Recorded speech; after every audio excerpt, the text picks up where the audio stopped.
사랑하는 대학교의 성도 여러분, 2021년 10월 6일 수요일 아침 주님의 이름으로 문안합니다. 주의 말씀과 함께 은혜를 누리는 귀한 아침이 되기를 소망합니다. 함께 보실 하나님의 말씀은 출애굽기 27장 1절에서 19절까지 말씀입니다.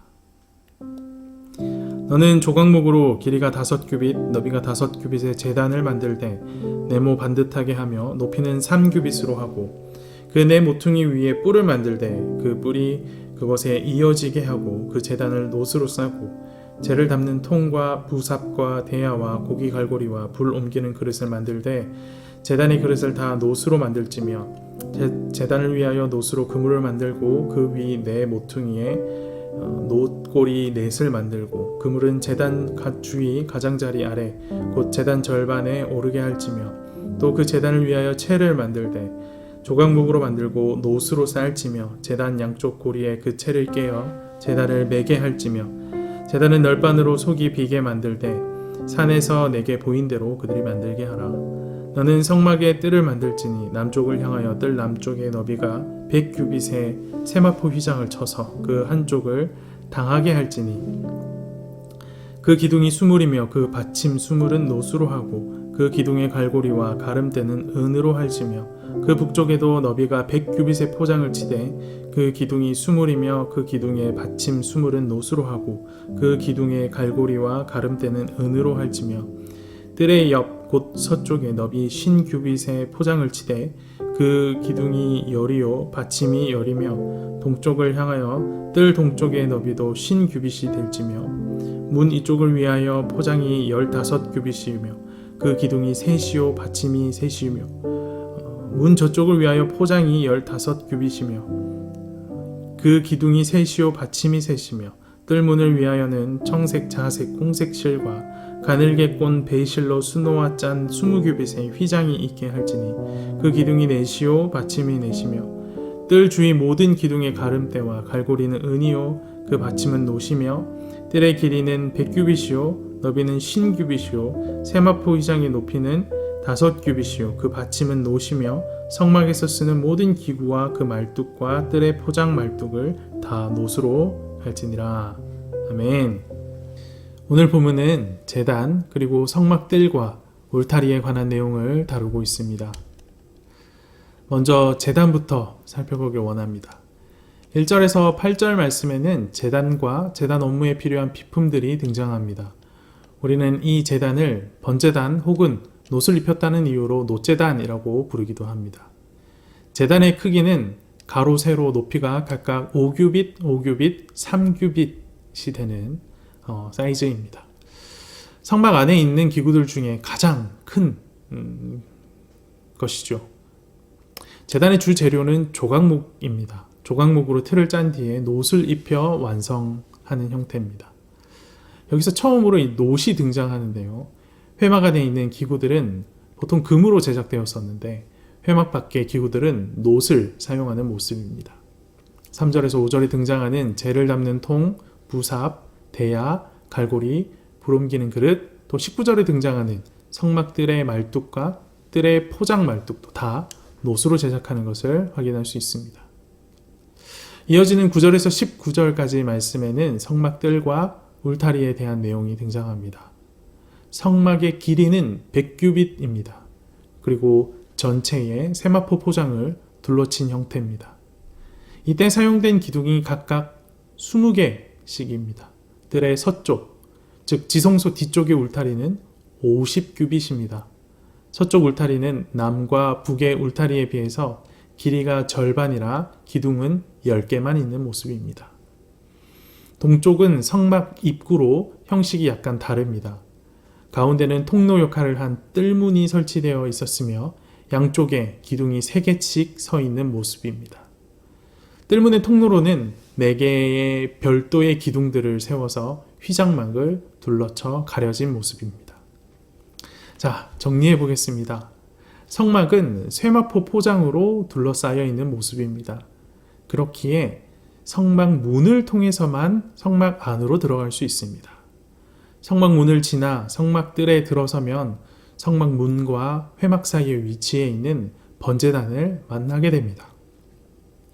이런 배치를 생각해 볼 때 당시 이스라엘 백성들이 성막에 방문했을 때 가장 먼저 보게 되는 모습은 아마도 제단 곁에서 짐승을 잡고 제단에서 짐승을 태우는 모습이었을 것 같습니다.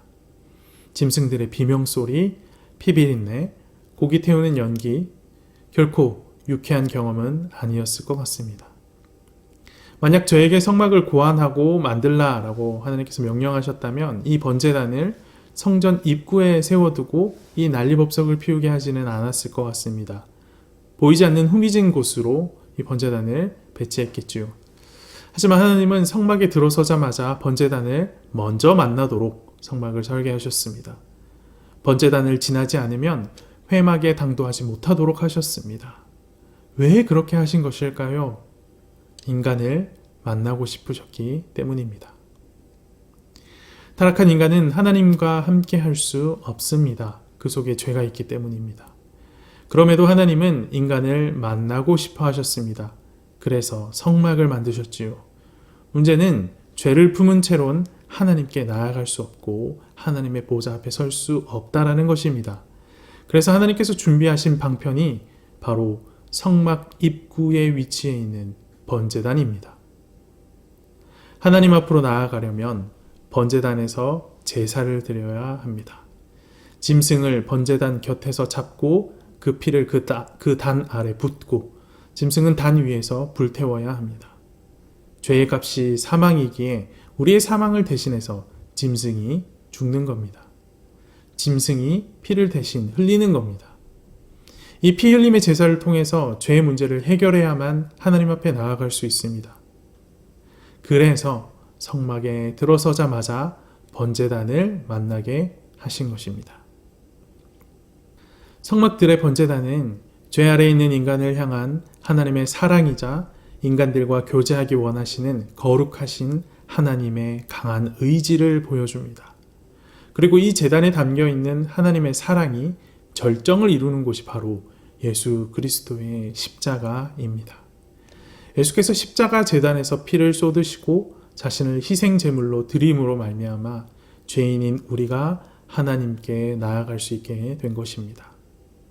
하나님께서 번제단을 준비하신 이유, 하나님께서 예수 그리스도를 우리 가운데, 이 땅 가운데 보내신 이유, 죄인인 우리를 만나시고 교제하기 원하셨기 때문입니다. 하나님은 오늘도 우리를 만나길 원하십니다. 하나님은 지금도 우리와 소통하길 원하십니다. 예수님의 이름으로 아뢰는 기도의 자리로 오늘도 지금도 우리를 초청하고 계십니다. 번제단에 담긴 하나님의 초청에 진실되게 반응하는 대학교의 성도들이 되기를 간절히 소망합니다. 함께 기도합시다. 살아계셔서 역사하시는 하나님 아버지, 번제단에 담긴 하나님의 사랑, 예수 그리스도로 실현된 하나님의 사랑, 오늘 말씀을 통해 다시금 깨닫습니다. 우리를 만나길 원하시고 우리와 소통하길 원하시는 하나님의 간절한 소원을 말씀을 통해 다시금 깨닫습니다. 이 아침 진실된 모습으로 주님과 소통할 수 있도록 우리를 붙들어 주시옵소서. 졸음과 환경이 하나님과의 소통을 빼앗아가지 않도록 우리 스스로를 깨우게 하시고 성령의 인도를 따라 예수 그리스도 이름으로 주님과 소통하는 귀한 은혜를 누릴 수 있도록 이 아침 우리를 붙들어 주시옵소서. 주님을 찾고 주님의 도움을 구하는 대학교의 성도들의 신음을 주님 들어 주시옵소서. 그들의 아픔을 외면치 마시고 가장 좋은 곳으로 응답하시고 가장 선한 곳으로 인도하여 주시옵소서. 주님의 인도하심을 따라 새 힘을 얻고 오늘 하루도 주와 동행함으로 살아가는 대학교의 성도들이 될 수 있도록 함께하여 주시옵소서. 이 모든 말씀 살아계신 예수 그리스도 이름으로 기도합니다. 아멘.